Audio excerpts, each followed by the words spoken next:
Good morning, नमस्कार। कैसे हैं आप? उम्मीद है कि बढ़िया होंगे, मस्त होंगे, चंगा होंगे। तो चलिए एक बार फिर से आपका बहुत बहुत स्वागत है अभिनंदन एमजीटी के इस यूट्यूब प्लेटफॉर्म पे, जहां से आप मुझे एसके यादव को देख रहे हैं। मैं पटना से आपसे जुड़ रहा हूं। तो चलिए, तो एमजीटी के short and hot missile course में आपका स्वागत है। ये 12th क्लास के लिए क्रेश कोर्स से भी फास्ट, लेकिन लेके चलेगा सबको साथ, एक कोर्स डाला गया है जिसका नाम हमने रखा है मिसाइल कोर्स। क्लियर है? इसमें हम कोशिश कर रहे हैं कि आपको 12th क्लास से रिलेटेड जितने भी ग्रामर के टॉपिक है और इत्यादि इत्यादि जो भी आएगा एग्जामिनेशन से पहले हो सकेगा हम आपको देंगे। और उम्मीद है कि इतना जरूर दे देंगे कि आपको इधर उधर से ताका झाकी करने की जरूरत नहीं पड़ेगी। तो चलिए, तो आज की क्लास में हम पढ़ने वाले हैं स्ट्रक्चर्स ऑफ टेंसेस।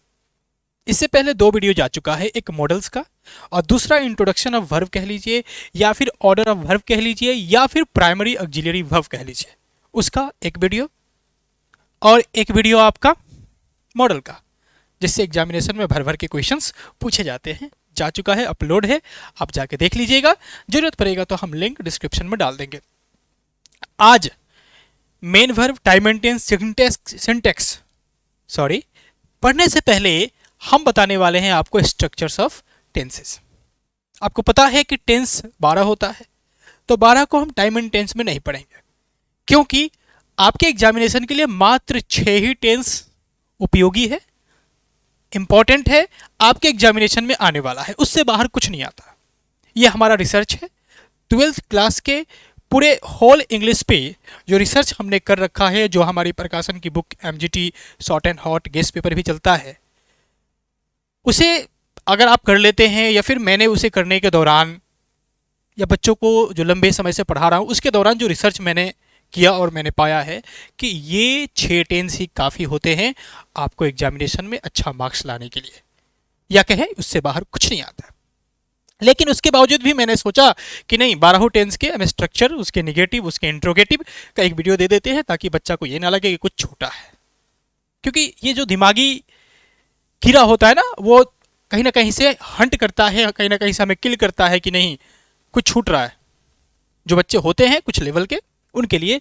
सो ये स्ट्रक्चर्स ऑफ टेंसेस में हम 12 के 12 स्ट्रक्चर्स देखेंगे, उसके इंट्रोगेटिव, उसके नेगेटिव पार्ट को देखेंगे। तो आर यू रेडी? तो चलिए शुरू करते हैं। तो स्ट्रक्चर्स ऑफ टेंसेस, आपको पता है कि टेंस हमारा कितना जी? तो 12, कुल मिला के 12। किन किन के 12 यानी 12 होते हैं वो तो पता है, कौन कौन सा होता है? तो मुख्य तो होता है आपका 3, टाइम आपका 3 होता है, एक जो बीता हुआ है, एक जो वर्तमान है, और एक जो भविष्य है, यानी पास्ट, प्रेजेंट, फ्यूचर, या कहे प्रेजेंट, पास्ट, फ्यूचर। तो उसी प्रकार से टाइम को ध्यान में रखते हुए 3 tenses, past tense, present tense और फ्यूचर टेंस, इन तीनों टेंस की अलग अलग अवस्थाओं को दर्शाने के लिए हमने हर टेंस के 12 पार्ट तैयार कर रखे हैं। हमने नहीं, मतलब इंग्लिश ग्रामर ने, या कह लें इंग्लिश ग्रामरियन ने, या कह लें जरूरत के हिसाब से तैयार किया गया है। कितने जी? 12। यानी कुल मिला के अगर कहते हैं कि टेंस तो हमारे हुए 3, कौन कौन? वो 3 कौन कौन से हैं? तो वो 3 है आपका, पहला प्रेजेंट, दूसरा पास्ट और तीसरा फ्यूचर। यही है ना जी 3, प्रेजेंट, पास्ट, फ्यूचर। और इस प्रेजेंट, पास्ट, फ्यूचर के 4 कितने जी? तो 4 एक जिसको हम कहते हैं सिंपल प्रेजेंट, या कह लें प्रेजेंट इंडेफिनिट। दूसरा जिसको हम कहते हैं प्रेजेंट कंटिन्यूअस या प्रेजेंट प्रोग्रेसिव। तीसरा हम जिसको कहते हैं प्रेजेंट परफेक्ट, और चौथा जिसे हम कहते हैं प्रेजेंट परफेक्ट कंटिन्यूअस। अब जहां जहां मैंने प्रेजेंट का प्रयोग किया, वहां से अगर प्रेजेंट को हटा दिया जाए, पास्ट लगा दिया जाए, तो पास्ट के 4 रूप हो जाएंगे, जैसे पास्ट इंडेफिनिट या simple past, past continuous, past perfect, past perfect continuous. उसी प्रकार से फ्यूचर के भी 4, यानी कुल मिला के कितने जी? तो 3 गुने 4 यानी 12 टेंसेस होते हैं। अब बारी बारी से उसके स्ट्रक्चर्स पे चलते हैं बिना समय गवाए। तो सबसे पहला स्ट्रक्चर है हमारा देखिए जरा सा, सबसे पहला है हमारा प्रेजेंट इंडेफिनिट यानी सिंपल प्रेजेंट का subject is are am plus other word. Other word में कंप्लीमेंट भी हो सकता है, अदर वर्ड में ऑब्जेक्ट भी हो सकता है। क्लियर है? हाँ। तो कब कंप्लीमेंट आता है कब ऑब्जेक्ट आता है वो टेंस का भाग नहीं है। ठीक है, आपके एग्जामिनेशन में हम वो चीजें पढ़ाएंगे जो एग्जामिनेशन में डायरेक्ट फायदा पहुंचाए, क्योंकि अभी ज्ञान हासिल नहीं करना है, अभी उतना ही करना है, उतना ही इंफॉर्मेशन गेन कर लेना है जिससे एग्जामिनेशन में डायरेक्ट फायदा हो, क्योंकि मुझे पता है आप एग्जामिनेशन से पहले ही इस टाइप के वीडियो देखते हैं। तो subject is are am plus other word, दूसरा है सब्जेक्ट V1 या V5 प्लस अदर वर्ड, तीसरा है subject is are am plus V3। आप सोच रहे होंगे कि अभी तक तो हमने मात्र एक ही स्ट्रक्चर पढ़ा था। कौन कौन जी? एक ही स्ट्रक्चर, कौन कौन? क्या एक ही था? वो था सब्जेक्ट V1 या V5 प्लस ऑब्जेक्ट कह ले या फिर अदर वर्ड कह ले। ये सर ने 3 स्ट्रक्चर लिख रखा है, तो समझिए जरा सा। ये जो इज आर एम वाला होता है, यानी रमेश इज ऑनेस्ट कह लीजिए, दे आर ऑनेस्ट कह लीजिए, आई एम ऑनेस्ट कह लीजिए, ये भी तो वर्तमान की ही बात करता है ना। तो ये वर्तमान की बात करेगा तो ये प्रेजेंट इंडेफिनिट ही तो होगा। क्लियर है? उसके बाद कहते हैं कि ही वर्क्स ऑनेस्टली, या फिर I go there, he goes there, यानी कभी V1 कभी V5, कब V1 कब V5, ये सिंटेक्स का बात है, यानी कब सिंगुलर वर्ब कब प्लूरल वर्ब, ये सिंटेक्स में पढ़ते हैं। लेकिन यहां हम पढ़ रहे हैं कि सब्जेक्ट के बाद या तो V1 या V5, प्रेजेंट इंडेफिनिट का मुद्दा है। क्लियर है? तो अब तीसरा जो है सब्जेक्ट के बाद इज आर एम उसके बाद V3, ये क्या है?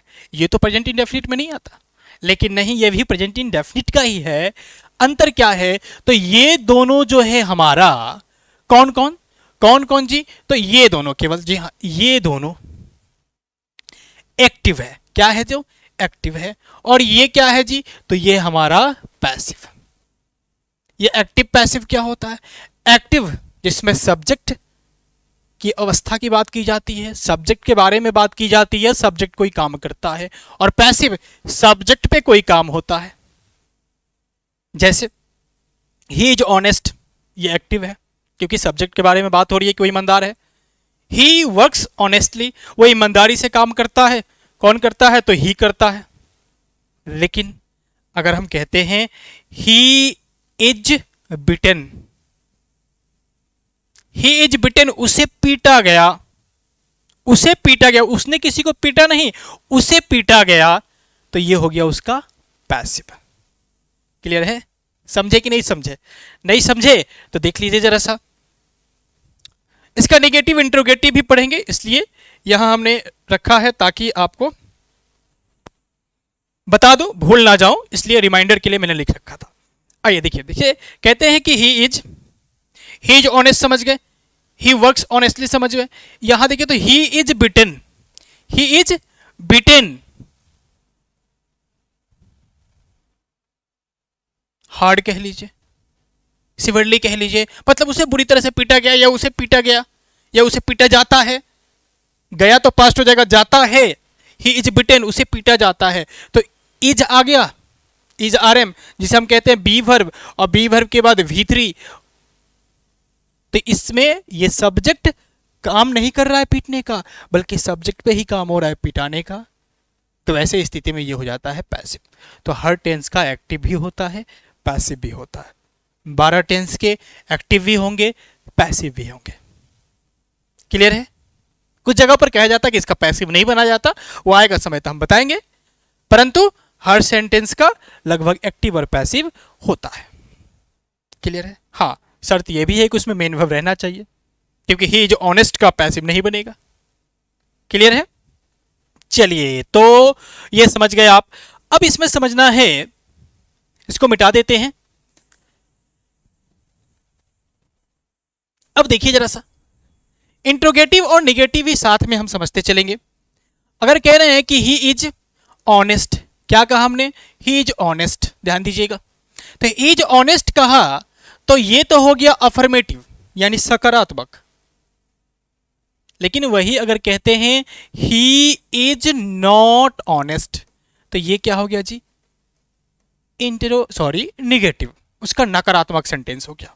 यानी एसर्टिव के दो पार्ट, एक अफर्मेटिव और दूसरा निगेटिव। तो ऊपर वाला अफर्मेटिव हो गया सकारात्मक और नीचे वाला निगेटिव हो, क्योंकि उसमें नोट लगा है। तो देखने वाली चीज क्या है कि यदि is are am plus other word, यानी subject is are am plus other word sentence है, तो उसका निगेटिव कैसे बनेगा, तो इज आर एम के बाद नोट डाल के। और ऐसे भी आप ध्यान दें,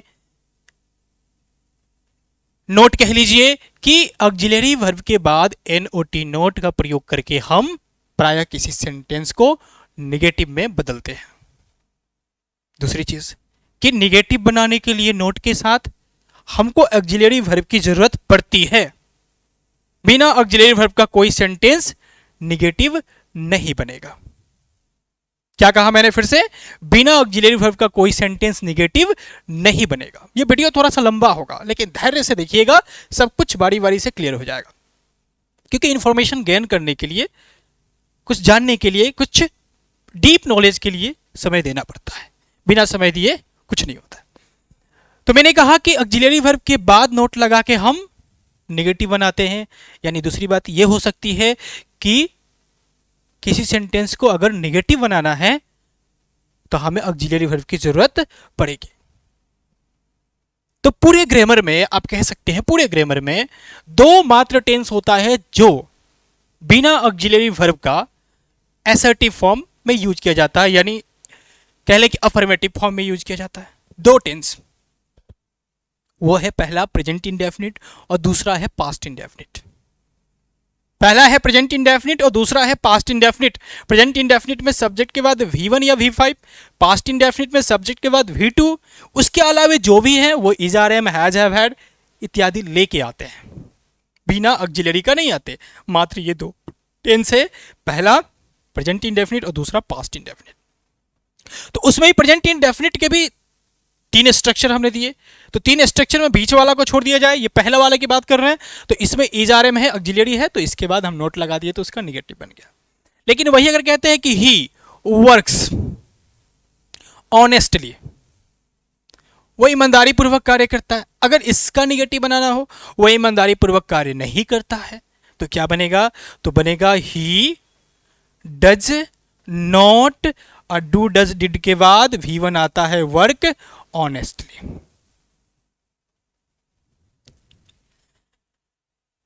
मैं आपको फिर से बताना चाहूंगा, जो इंट्रोडक्शन ऑफ वर्ब का वीडियो है हमारा, जो कि अपलोड हो चुका है, सबसे पहला वीडियो है, उसे यदि आप अभी तक नहीं देखे होंगे तो कृपया करके देखिए, या आपके लिए हमारा ऑर्डर कह लीजिए, एडवाइस कह लीजिए, जो भी कह लीजिए।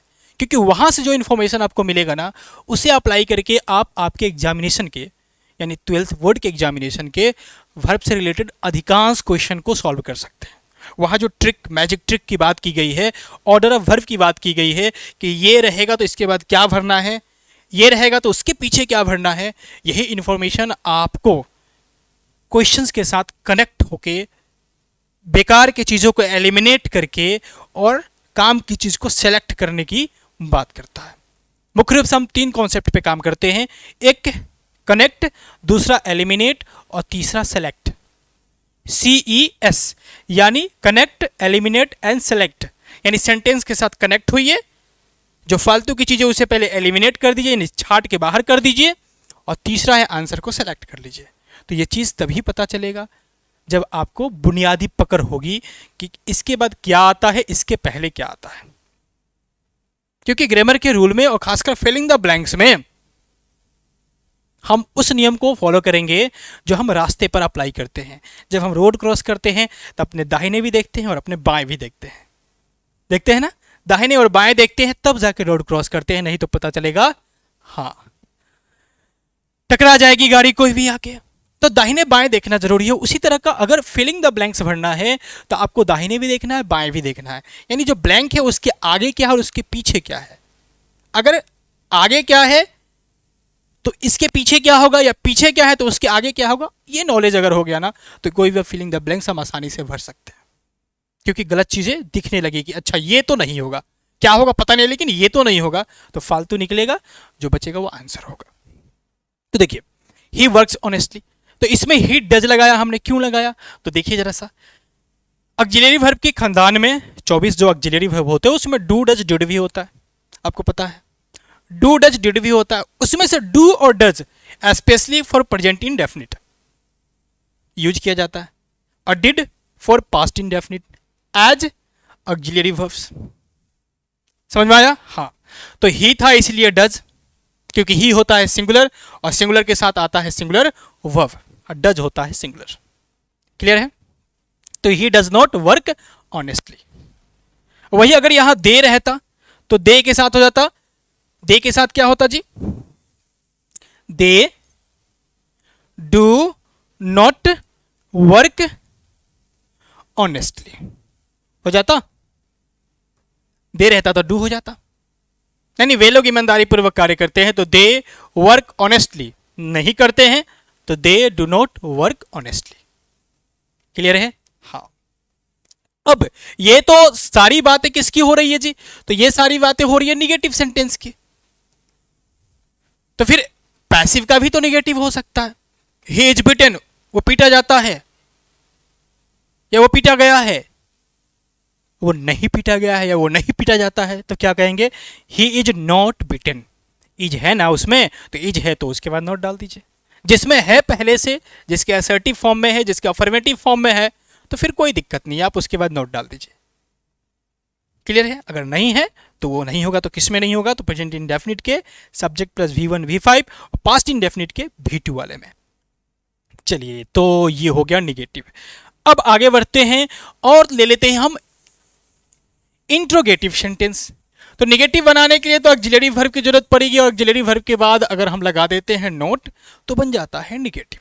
लेकिन वही अगर हमें बनाना हो, क्या बनाना हो जी? तो हमें बनाना हो इंट्रोगेटिव। क्या बनाना हो? इंट्रोगेटिव। इंट्रोगेटिव यानी प्रश्न करना हो। जब प्रश्न करना हो तो क्या करेंगे? तो प्रश्न करना हो तो क्या करेंगे, आइए थोड़ा समझ लेते हैं। देखिए जरा सा, जिस प्रकार से निगेटिव बनाने के लिए ऑक्सिलरी वर्ब की आवश्यकता पड़ती है, उसी प्रकार से इंट्रोगेटिव बनाने के लिए भी ऑक्सिलरी वर्ब की आवश्यकता पड़ती है। यानी चाहे बनाना हो निगेटिव और चाहे बनाना हो इंट्रोगेटिव, दोनों के लिए जो जरूरी चीज है वो क्या है? तो auxiliary verb. Point to be noted my Lord.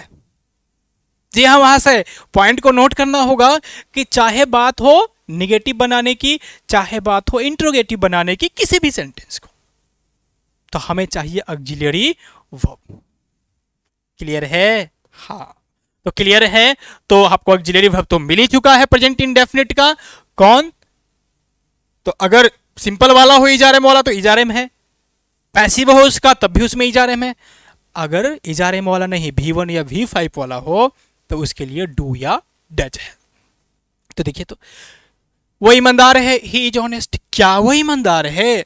तो हो जाएगा इज ही ऑनेस्ट, और अंत में क्वेश्चन मार्क। क्लियर है? हाँ, क्या वो ईमानदार है? क्या वो ईमानदारी पूर्वक कार्य करता है? तो क्या होगा? वह के लिए ऑक्सिलरी वर्ब डज हो जाएगा, तो डज पहले आ जाएगा। यानी ऑक्सिलरी वर्ब को जब पहले रख देते हैं तो हो जाता है इंग्लिश में इंटरोगेटिव सेंटेंस। क्लियर है? तो डज और उसके बाद सब्जेक्ट और फिर वर्क। ध्यान दीजिएगा, वर्क्स मत कर दीजिएगा, ये भी एक प्रकार का गलती है जो कि हर एग्जामिनेशन में पूछता है। डू डज डिड सेंटेंस में यदि आ गया तो उसके बाद आने वाला वर्ब V1 होता है, तो डज ही वर्क होगा ऑनेस्टली। Question mark. क्लियर है? हाँ। क्या उसे पीटा जाता है? तो is he beaten. Question mark. तो ये हो गया इसका इंटरोगेटिव। इंटरोगेटिव निगेटिव भी होता है, यानी प्रश्न नकारात्मक भी हो सकता है। क्या वो ईमानदार नहीं है? तो फिर आ गया नोट का चक्कर। अब नोट कहां लगाएंगे? तो ध्यान दीजिएगा, जब असर्टिव का इंटरोगेटिव होता है, जैसे वो ईमानदार है, वो ईमानदार नहीं है, तब तक ऑक्सिलरी वर्ब के बाद नोट डाल देते हैं। लेकिन जब इंट्रोगेटिव का निगेटिव बनाना हो तो दो पोजीशन है, एक तो सब्जेक्ट के तुरंत बाद यानी ऑक्सिलरी वर्ब पहले, फिर सब्जेक्ट, फिर नोट, या फिर ऑक्सिलरी के साथ भी नोट चिपका रह सकता है कंट्रैक्टेड फॉर्म में, शॉर्ट फॉर्म में। ये कैसा माजरा है थोड़ा सा समझ लीजिए, जरा सा समझना है इसको। देखिए एक टेंस को बढ़िया से समझ लेंगे, उसके बाद हम तेजी से निकल सकते हैं। देखिए जरा सा, अगर हम कहते हैं कि इज ही ऑनेस्ट, ये हो गया आपका इंट्रोगेटिव, और इंट्रोगेटिव का negative he is he not honest, not तो लगाना होगा ना। या फिर या हम कह सकते हैं इजंट, ऐसे इज नॉट नहीं, इजंट। जब शुरुआत में नॉट डालेंगे ऑक्सिलरी के साथ तो इजंट कहना पड़ेगा, और ये ज्यादातर हम स्पोकन में यूज करते हैं, रिटन के लिए यही प्रेफरेबल है। क्लियर है? हाँ, इजंट फिर ही, नोट तो आ ही गया तो सीधे ऑनेस्ट। क्लियर है? हाँ, तो ये स्पोकन के लिए और ऐसे रिटन के लिए, और ज्यादातर हम यूज करेंगे ऑक्सिलरी वर्ब, सब्जेक्ट और उसके बाद नोट। अब क्या वह ईमानदारी पूर्वक कार्य नहीं करता है? क्या वह ईमानदारी पूर्वक कार्य नहीं करता है तो क्या हो जाएगा दी? तो हो जाएगा does he not work honestly? Question mark. समझ गए?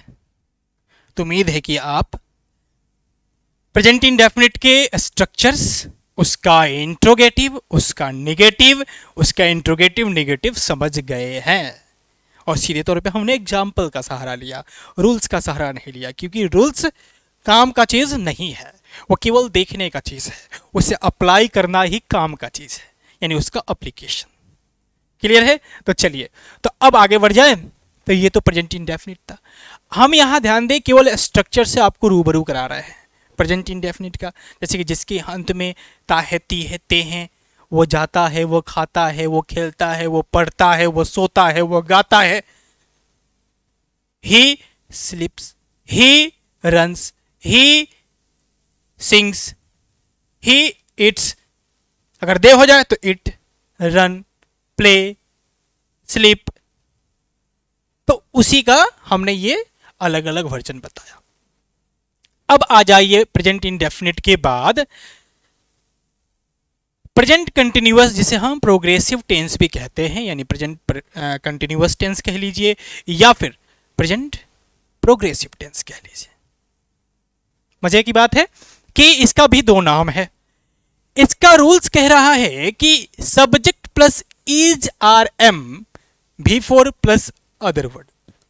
देखिए ऊपर वाले में यानी प्रेजेंट इंडेफिनिट में इज आर एम के बाद अदर वर्ड डायरेक्ट था, उसमें कोई वर्ब नहीं था। जब मेन वर्ब था तो उसमें कोई ऑक्सिलरी नहीं था, जब तक हमने निगेटिव या इंट्रोगेटिव नहीं बनाया। लेकिन इसे शुरुआत से ही is are am plus V4 मिला है, तब जाकर ये कंटिन्यूअस बनता है। यानी कह सकते हैं कि कंटिन्यूअस बनाने के लिए चाहे किसी टेंस का बनाना हो, हमें B प्लस V4 की आवश्यकता होती है for making continuous tense. B plus V4। अब उस B में कुछ भी हो सकता है, is are am, was, were, be, been, being, कुछ भी हो सकता है। अब प्लस V4, वर्ब का फॉर्म अलग अलग होता है और ये अगले वाले वीडियो में आपको मिलेगा। चलिए, तो B प्लस V4 आवश्यकता होती है कंटिन्यूअस बनाने की। तो देखिए इज आर एम में से किसी एक का प्रयोग करेंगे और V4 का प्रयोग करेंगे तो क्या बन जाएगा? कंटिन्यूअस बन जाएगा। इस चीज को याद रखिएगा, ये आगे भी अप्लाई होगा। अब ये रहा उसका एसर्टिव, यानी अगर कहते हैं कि ही इज प्लेइंग, क्या कहा जी? वह खेल रहा है। He is playing, he is playing, he is playing football कह लीजिए, क्रिकेट कह लीजिए, वो खेल रहा है। ठीक है जी, तो ये अफर्मेटिव हो गया। अगर कहते हैं निगेटिव तो क्या कहेंगे? ही इज नॉट प्लेइंग, वो नहीं खेल रहा है। समझ में आया? हाँ, वो पढ़ रहा है, वो नहीं पढ़ रहा है, तो he is reading, he is not reading. क्या वो पढ़ रहा है? क्या वो खेल रहा है? तो क्या आ गया, यानी इंट्रोगेटिव आ गया। तो इंट्रोगेटिव में हम क्या करेंगे जी, तो इज को पहले डाल देंगे और तब ही लिखेंगे और लिख देंगे प्लेइंग, यानी इज ही प्लेइंग, क्या वो खेल रहा है, क्या वो नहीं खेल रहा है, तो is he not playing. Clear है? क्या वे लोग पढ़ रहे हैं, तो वे लोग के लिए अब आर होगा, तो आर दे रीडिंग। क्या वे लोग नहीं पढ़ रहे हैं, तो आर दे नॉट रीडिंग। क्या मैं पढ़ा रहा हूं, एम आई टीचिंग यू। क्या मैं आपको नहीं पढ़ा रहा हूं, तो क्या कर रहा हूं, पढ़ाई तो रहा हूं ना। तो क्या मैं आपको नहीं पढ़ा रहा हूं, तो am I not teaching you. Clear है? हाँ, तो इंट्रोगेटिव भी हो गया इसका और निगेटिव भी हो गया। इसका भी पैसिव हो सकता है। क्या उसे पीटा जा रहा है, उसे पीटा जाता है तो ही इज बिटन। और क्या उसे पीटा जा रहा है, तो ही इज बिंग बिटन होगा, क्योंकि इज पहले से है तो है। पैसिव बनाने के लिए हमको बी प्लस वी थ्री चाहिए होता है, तो इज के हिसाब से हमको उसके बाद बिंग डालते हैं और तब उसका पैसिव बना देते हैं।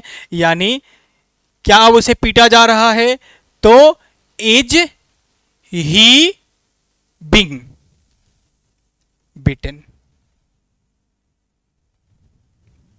क्या उसे नहीं पीटा जा रहा है, तो देखिए जरा सा, अब देखिएगा जरा सा, इज ही और सब्जेक्ट के तुरंत बाद नोट डालते हैं। ऐसा नहीं कि बिंग डाल देंगे उसके बाद नोट, नहीं नहीं, सब्जेक्ट के तुरंत बाद।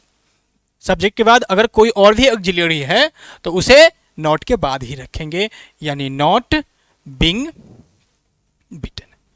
अब हम आगे पैसिव की चर्चा नहीं करेंगे, पैसिव वाले यानी वॉइस में हम पैसिव को लेके आएंगे।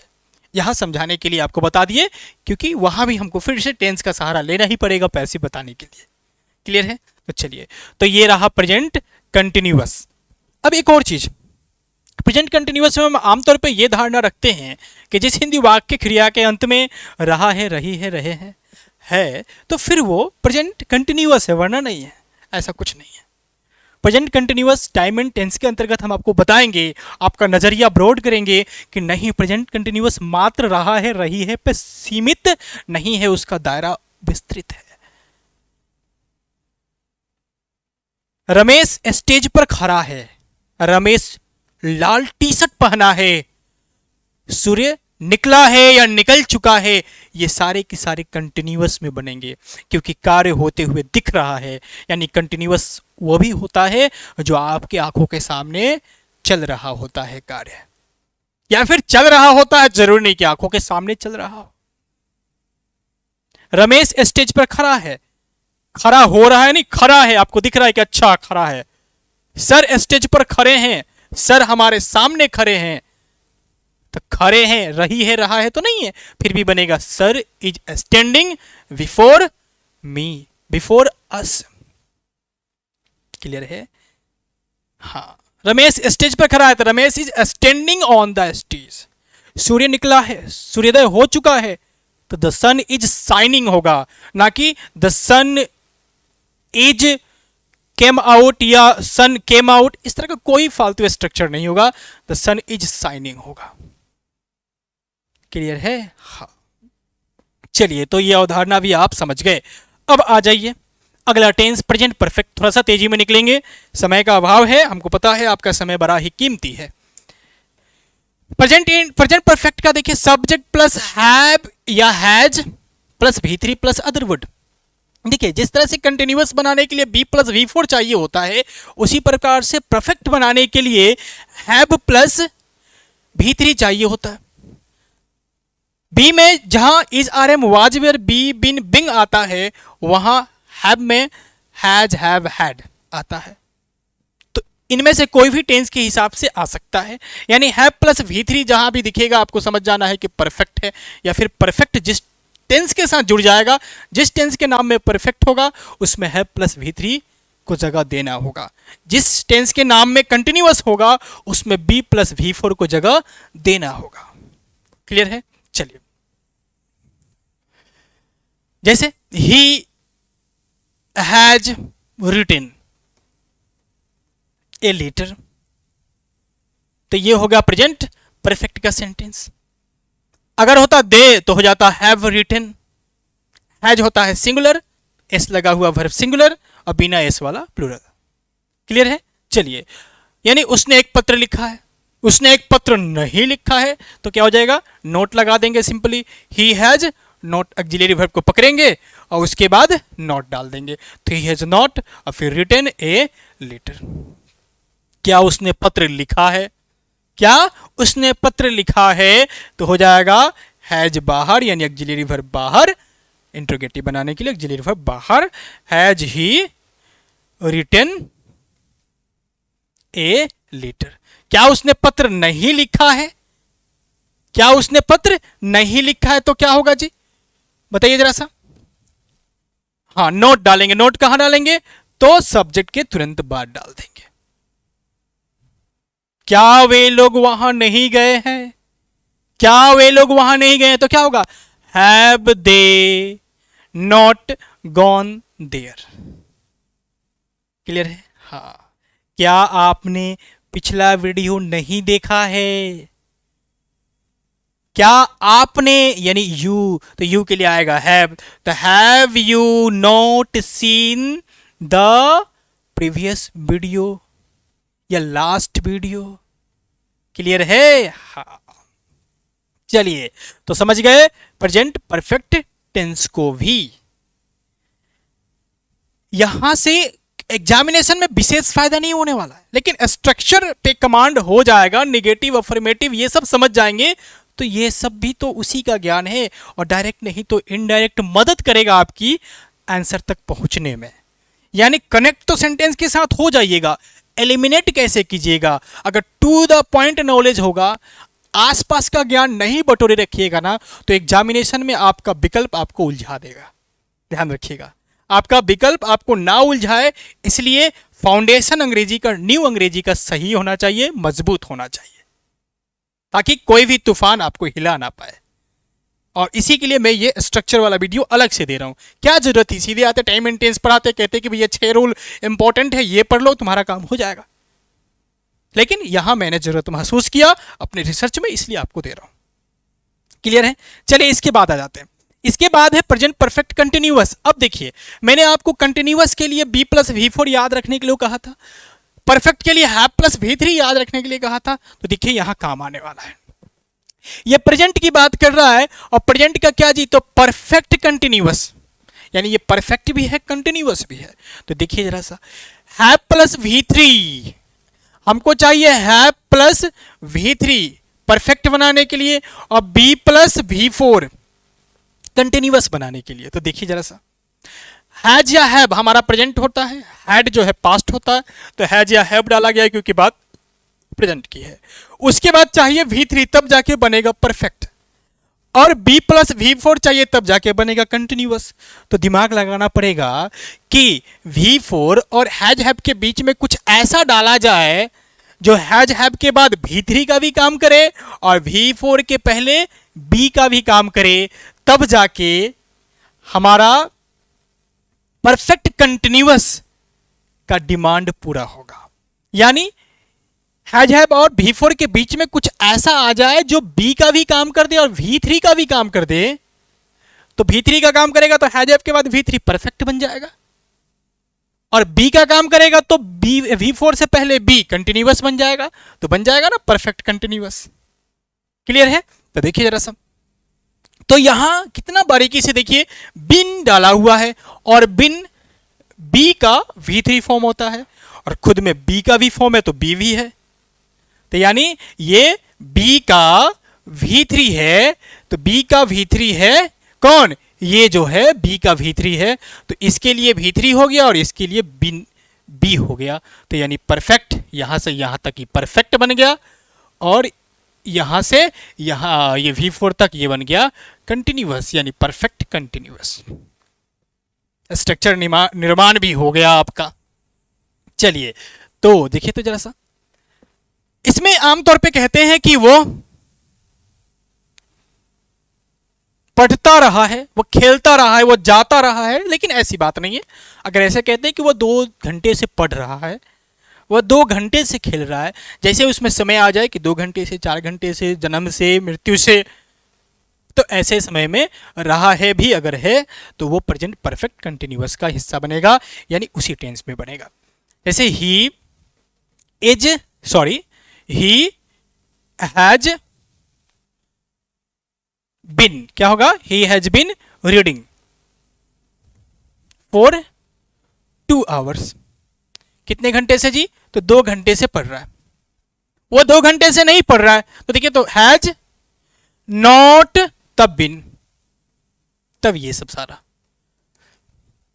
नॉट पहले वाला ऑक्सिलरी को टारगेट करेंगे, उसके बाद डाल देंगे। अगर एक से ज्यादा वर्ब आपको दिख रहा है तो पहले वाला वर्ब को टारगेट करना है जो कि ऑक्सिलरी होगा, और उसके बाद नॉट को पटक देना है, हो जाएगा उसका निगेटिव।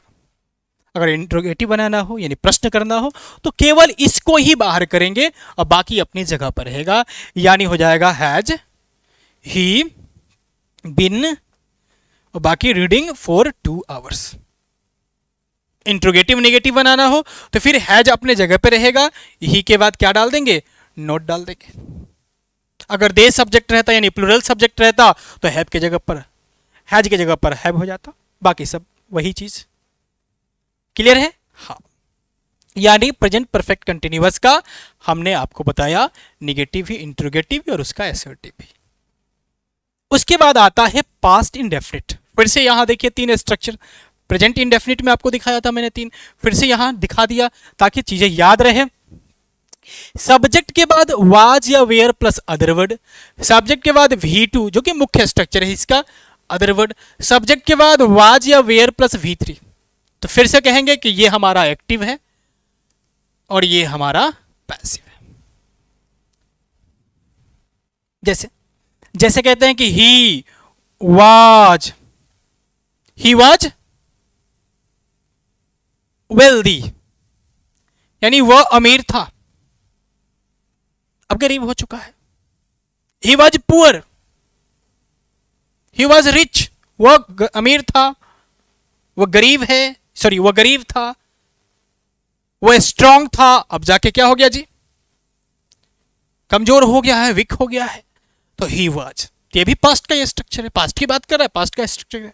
देखिए तो अब कहते हैं कि ही वर्कड ऑनेस्टली, उसने ईमानदारी पूर्वक कार्य किया, करता नहीं है, किया, पास्ट की बात हो गई। अब ही वॉज बिटेन, यानी उसे पीटा गया, वो पीटा जाता नहीं है, वो पीटा गया, बात पास्ट की है। तो केवल एसआरएम के जगह पर हम वाज वेयर को पुट कर रहे हैं, बाकी जो मेन स्ट्रक्चर है इसमें V2। अब जब बात होगी इसके निगेटिव बनाने की तो फिर से वही क्रिया है कि यहां नोट डाल देंगे तो इसका निगेटिव हो गया, यहां नोट डाल देंगे तो इसका निगेटिव हो गया, परंतु इसका निगेटिव कैसे बनेगा? तो इसका निगेटिव बनेगा डिड का प्रयोग करके। एज यू नो कि डू या डज का प्रयोग करके हम प्रेजेंट इंडेफिनिट को निगेटिव बनाते हैं और डिड का प्रयोग करके पास्ट इंडेफिनिट को निगेटिव बनाते हैं। Got it? चलिए, तो इसका निगेटिव भी बना ले, तो इसको हम इरेज करते हैं।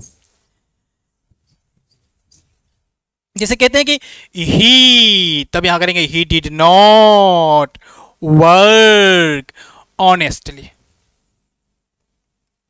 फिर से यहां वर्कड नहीं कहिएगा, इसके असर्टिव में तो ठीक था कि भैया ही वर्कड ऑनेस्टली, उसने ईमानदारी पूर्वक काम किया अफर्मेटिव में, लेकिन उसने ईमानदारी पूर्वक कार्य नहीं किया, तो जब डिड नॉट आ जाएगा, डिड आ जाएगा और उसके बाद नॉट डालेंगे क्योंकि ऑक्सिलरी चाहिए और इसमें ऑक्सिलरी डिड आता है, तब नॉट डालेंगे और नॉट के बाद वर्क डालेंगे, ना कि वर्कड। क्यों? क्योंकि डू डज डिड अपने बाद लेता है V1।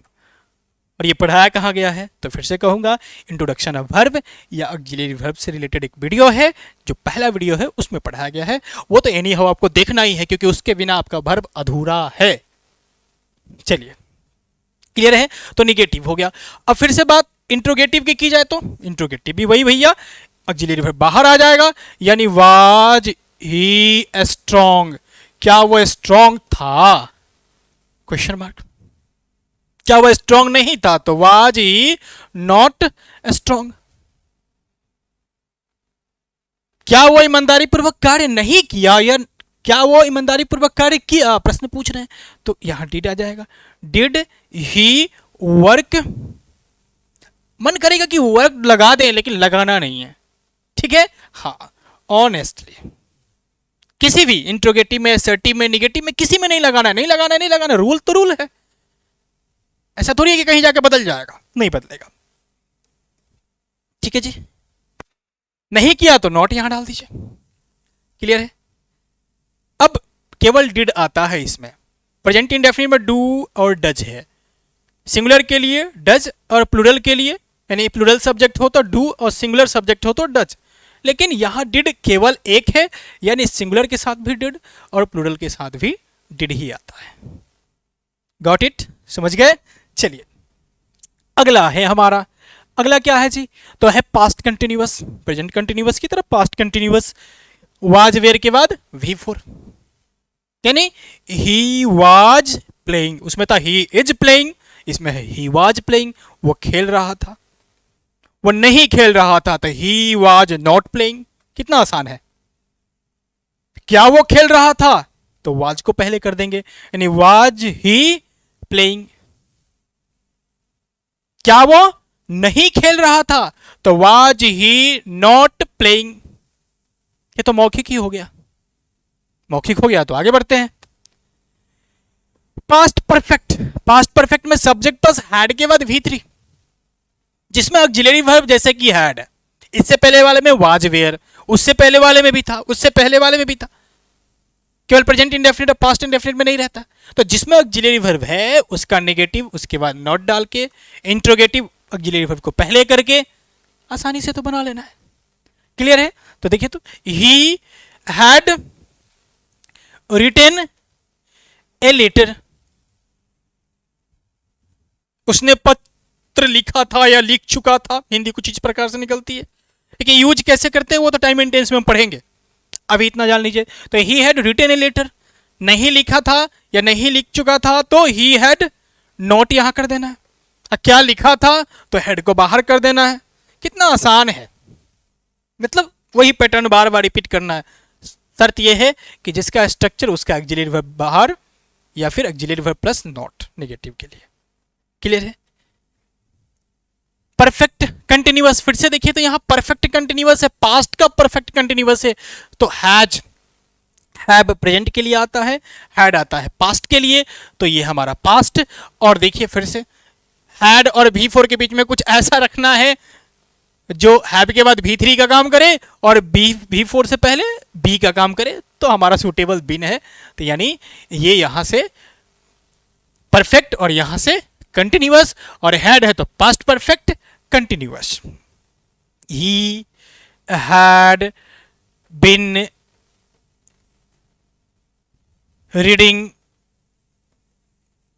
He had been reading, वो खेलता रहा, पढ़ता रहा था, खेलता रहा था। नहीं खेलता रहा था तो हेड के बाद नोट डाल दीजिए।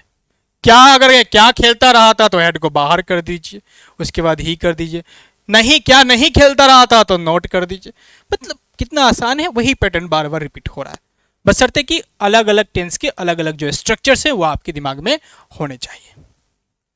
अब आ गया हमारा सिंपल फ्यूचर या फ्यूचर इंडेफिनिट। तो सिंपल फ्यूचर में देखिए सब्जेक्ट के बाद विल शैल प्लस V1, ये विल और शैल ये फ्यूचर मेकर है, फ्यूचर मार्कर है, यानी फ्यूचर का संकेत देने वाला है शैल और विल। मतलब शैल और विल हम मॉडल से उधार लिया है हमने इंग्लिश वालों ने कि भैया शैल विल हम फ्यूचर के लिए यूज करेंगे। हमारे वर्ब फॉर्म का कोई जेन्युइन ऐसा फॉर्म नहीं है जो कि फ्यूचर में एडजस्ट हो सके, तो वो शैल और विल से काम चलाते हैं, क्लियर है। और शैल विल ठहरा मॉडल, मॉडल के बाद आता है V1, इसलिए शैल विल के बाद V1। अगर बी से रिलेटेड जैसे कि इज RM के बाद हम देख रहे थे सेंटेंस हो रहा था object other word, was were के बाद अदर वर्ड हो रहा था पास्ट इंडेफिनिट में, तो इसमें भी तो हो सकता है ना, क्योंकि ये भी इंडेफिनिट वाला मामला है। तो इसमें विल और सेल तो रहेगा ही रहेगा, क्योंकि यही आपका फ्यूचर को डिनोट करता है। और उसके बाद अगर हम बी डाल देते हैं और प्लस अदर वर्ड कर देते हैं तो ये हो गया हमारा बी से रिलेटेड, क्लियर है। हाँ, जैसे he will be a king, वो राजा होगा। ही विल बी ऑनेस्ट, वो ईमानदार होगा। ठीक है, हाँ। तो ही विल गो देयर, वो वहां जाएगा। वो ईमानदार होगा तो ही विल बी ऑनेस्ट। जैसे वो ईमानदार है तो क्या करते हैं, ही इज ऑनेस्ट। वो ईमानदार था तो ही वॉज ऑनेस्ट। वो ईमानदार होगा तो ही विल बी ऑनेस्ट। वो मजबूत होगा तो ही विल बी स्ट्रांग। यानी अगर विल के बाद हमको कोई एडजेक्टिव डालना है तो बीच में बी डालना होगा। क्लियर है। अगर कहते हैं नेगेटिव इसका, वो वहां नहीं जाएगा, तो सीधा सा बात है यहां विल के बाद नॉट डाल दीजिए। अब कहेंगे सर ऑक्सिलरी वर्ब के बाद ना नोट डालते हैं। अरे मॉडल भी ऑक्सिलरी वर्ब होता है। ऑक्सिलरी वर्ब के दो पार्ट, प्राइमरी और मॉडल। तो प्राइमरी में आता है is, are, am, was, were, has, have, had, do, does, did, और बाकी मॉडल भी ऑक्सिलरी का ही पार्ट है। तो नोट यहां एडजस्ट हो जाएगा, फिर ये दोनों के बीच में नोट आएगा। क्लियर है। अगर इंट्रोगेटिव बनाना हो, क्या वो वहां नहीं जाएगा या क्या वो वहां जाएगा, तो विल ही गो देयर, नहीं जाएगा तो will he not go there. Clear है जी। चलिए फ्यूचर कंटिन्यूअस टेंस। फिर कंटिन्यूअस के लिए तो चाहिए हमको बी प्लस वी फोर। तो देखिए ना be plus V four available है। बिना बी प्लस वी फोर का कंटिन्यूअस नहीं बनेगा और बिना हैव प्लस वी थ्री का परफेक्ट नहीं बनेगा। और सेल विल तो फ्यूचर का भाई मुख्य पहचान है। अब आपको शायद हम भूल गए विल और सेल में फर्क बताना, तो थोड़ा सा जान लीजिए। विल का प्रयोग हम सबके साथ लगभग करते हैं, सबके साथ लगभग करते हैं। अगर विशेषकर किसी के साथ सेल होता है तो आई और वी के साथ होता है। मॉडर्न इंग्लिश में अब लगभग सेल का प्रयोग विलुप्त हो चुका है। सबके साथ विल एडजस्ट कर रहा है, फिट हो रहा है। लेकिन अगर आपको ध्यान में रखना है तो रखिए कि आई वी के साथ सेल और बाकी के साथ विल। क्लियर है। हाँ चलिए, तो he will be reading, he will be reading A novel, वो उपन्यास पढ़ता रहेगा। वो कल खेलता रहेगा, तो he will be playing tomorrow. Clear है। हाँ, नहीं पढ़ता रहेगा तो ही विल, पहला वाला को टारगेट कीजिए और नोट डाल दीजिए, बाकी को उतार दीजिए। क्या खेलता रहेगा तो विल को बाहर कर दीजिए, ही कर दीजिए और बाकी उतार दीजिए। अगर नहीं, क्या नहीं खेलता रहेगा तो नोट डाल के उतार दीजिए। अगला है हमारा फ्यूचर परफेक्ट। तो विल सेल तो रहेगा ही और हैव प्लस वी थ्री, बार बार बता रहे हैं कि परफेक्ट के लिए हैव प्लस वी थ्री। जैसे he will have gone there, क्या वो वहां जा चुका होगा, चुकी होगी। नहीं जा चुका होगा तो ही विल फिर से नॉट हैव गॉन देयर। क्या वह जा चुका होगा तो will he have gone there. Clear है। हाँ, तो ये हुआ हमारा परफेक्ट। और लास्ट है हमारा परफेक्ट कंटिन्यूअस। फिर से शैल विल तो रहेगा और परफेक्ट के लिए हैव प्लस वी थ्री और फ्यूचर के लिए बी प्लस, कंटिन्यूअस के लिए बी प्लस वी फोर।